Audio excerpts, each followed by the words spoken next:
살면서 상대가 나한테 손해를 입혔을 때 그 손해를 보상받기 위해 손해배상을 청구하게 되죠. 그런데 많은 분들이 손해배상을 청구하실 때 두 가지 실수를 하셔서 한 푼도 배상을 받지 못하는 억울한 상황에 처하게 되십니다. 오늘은 이 두 가지 실수가 뭔지 알려드리면서 어떻게 하면 손해배상을 잘 받으실 수 있는지 말씀드리겠습니다.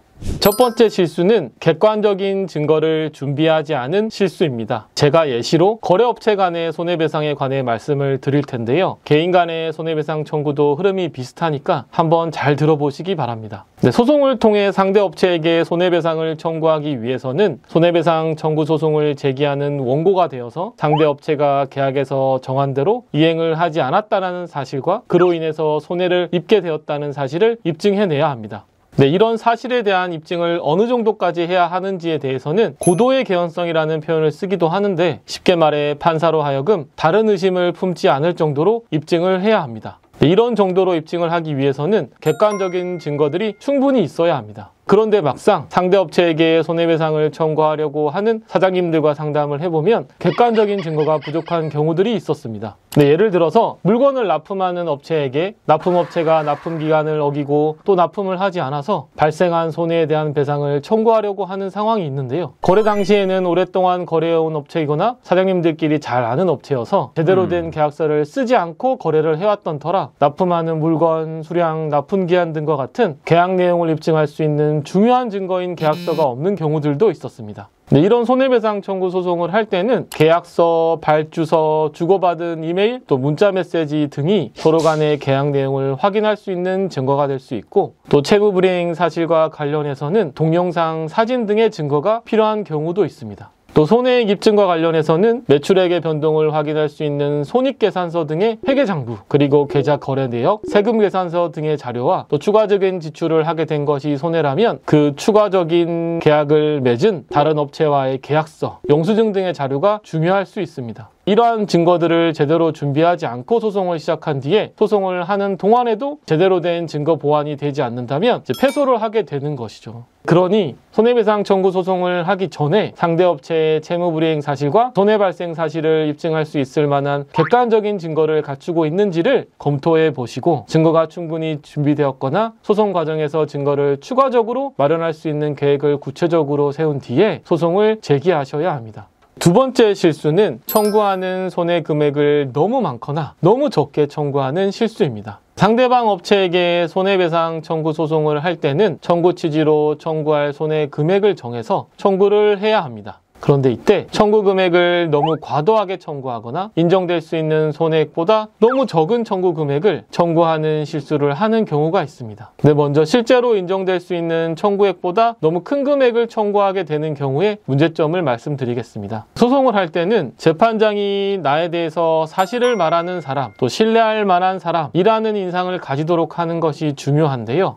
만약 청구액을 과다하게 청구한 것이 감정적인 이유 등으로 인정될 가능성이 낮은 부분까지도 무리하게 포함시켜서 청구한 것일 경우에는 판결을 내리는 재판장이 원고에 대해서 무리한 주장을 하는 사람, 또 사실이 아닌 주장을 하는 사람이라는 이미지를 갖게 될 수 있어서 전체적인 소송의 진행과 결과에 있어서 악영향을 끼칠 수 있습니다. 또 청구 금액을 과다하게 청구하는 것은 소송 비용을 상대방에게 청구하는 것에도 좋지 않습니다. 소송에서 원고가 전부 승소를 하게 되면 원고는 피고에게 인지대, 송달료 등 법원에 납부한 비용과 선임한 변호사 보수 중 법에서 정한 한도까지의 금액을 청구할 수 있습니다. 그런데 과도한 손해액을 청구한 경우에는 청구하는 전체 금액 중 일부 금액만 인정이 되어 일부 승소를 하는 것이기 때문에 원고는 소송을 제기할 때 법원에 납부한 인지대, 송달료, 그리고 변호사 비용 등의 소송 비용을 상대방에게 온전히 청구할 수 없게 됩니다. 만약에 청구한 금액 중에 인정된 금액이 절반보다 적다면 소송 비용의 부담 비율에서 상대방보다 많은 소송을 부담하도록 하는 판결이 선고될 수 있고 이런 경우에는 내 변호사 비용을 상대방에게 받지 못하는 것에서 더 나아가서 상대방의 변호사 비용 중 일부를 물어줘야 하는 상황이 생길 수도 있습니다. 다음으로는 손해액으로 너무 적은 금액을 청구한 경우에 대해 말씀드리겠습니다. 법원이 판결을 내릴 때는 원고가 청구한 금액을 한도로 해서 원고의 청구를 인정해 주는 것이기 때문에 법원이 사건을 보면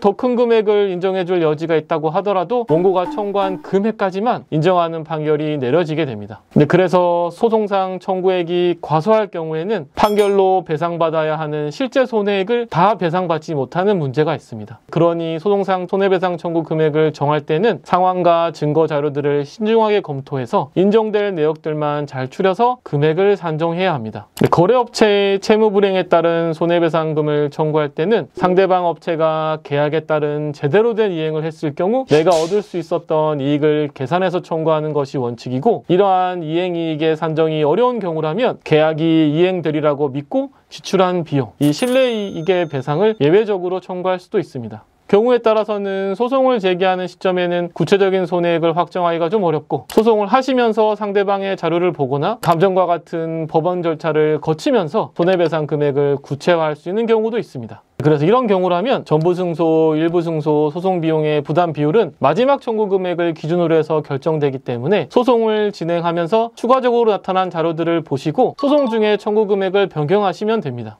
그리고 또 상대 업체가 채무 불이행을 한 것은 맞고 손해가 발생한 것도 맞는데, 어떤 방법을 생각해봐도 도저히 구체적인 손해배상 금액을 산정할 수 없는 경우라면 어떻게 해야 하느냐, 이럴 때는 청구를 포기해야 하느냐 라는 의문이 드실 수 있는데요. 법원은 손해가 발생한 사실은 인정되나 구체적인 손해액을 입증하기 어려운 경우에는 변론 전체의 취지와 증거조사 결과를 종합하여 상당한 손해액을 인정해주고 있습니다. 그러니까 이런 경우라면 사안의 특수한 정황들과 유사 사례에서 인정된 금액 등을 검토하셔서 최대한 인정이 될 만한 손해배상 금액을 정해서 손해배상 청구를 하시는 것이 좋습니다. 그리고 마지막으로 손해배상 청구를 하실 분들에게 좀 조언을 드리자면요. 다른 영상에서도 여러 번 말씀을 드렸는데, 거래업체 사이에 채무불이행 여부를 다투는 사건에서 제일 중요한 기준이 되는 것은 계약서입니다. 계약서에 상대방 업체가 이행할 사항에 대해서 이렇게도 해석이 될 수 있고 저렇게도 해석이 될 수 있다면 상대방 업체는 자신에게 유리한 해석을 주장하면서 채무불이행 사실을 부인할 수 있습니다. 그러니 계약서 작성 과정이 좀 번거롭고 또 까탈스럽게 느껴지더라도 그런 우려되는 상황들을 다 담아낼 수 있도록 계약서를 자세하게 작성하시는 것이 좋습니다. 또 손해의 발생과 손해의 금액의 입증과 관련해서는 계약의 내용으로 일방의 채무불이행이 있을 때 다른 일방에게 얼마를 지급한다는 내용의 위약금 약정을 정해두면 상대방 업체의 채무불이행으로 손해배상 청구를 할 때 원고는 채무불이행 사실만 입증하면 되고 실제 손해 발생이나 손해액에 대한 입증은 필요하지 않게 되기 때문에 손해배상 청구를 하는 것이 아주 간단하고 쉬워지게 됩니다. 그러니 업체와의 거래에 있어서 채무불이행에 대한 대비가 필요하시다면 꼭 위약금 약정을 해두셔야 합니다. 다만 이런 위약금 약정이 있는 경우에도 법원이 봤을 때 위약금의 금액이 너무 과다해 보인다면 판결을 내릴 때 위약금 전액이 아니라 감액된 금액만을 인정해주는 경우가 있습니다. 실제 내 손해액을 고려했을 때 법원에서 인정되는 위약금이 전부 인정되는 것이 어려워 보인다면 좀 그런 점을 고려하셔서 소재기 시에는 위약금 전액이 아닌 감액된 금액을 청구액으로 정하는 것이 좋을 수도 있습니다.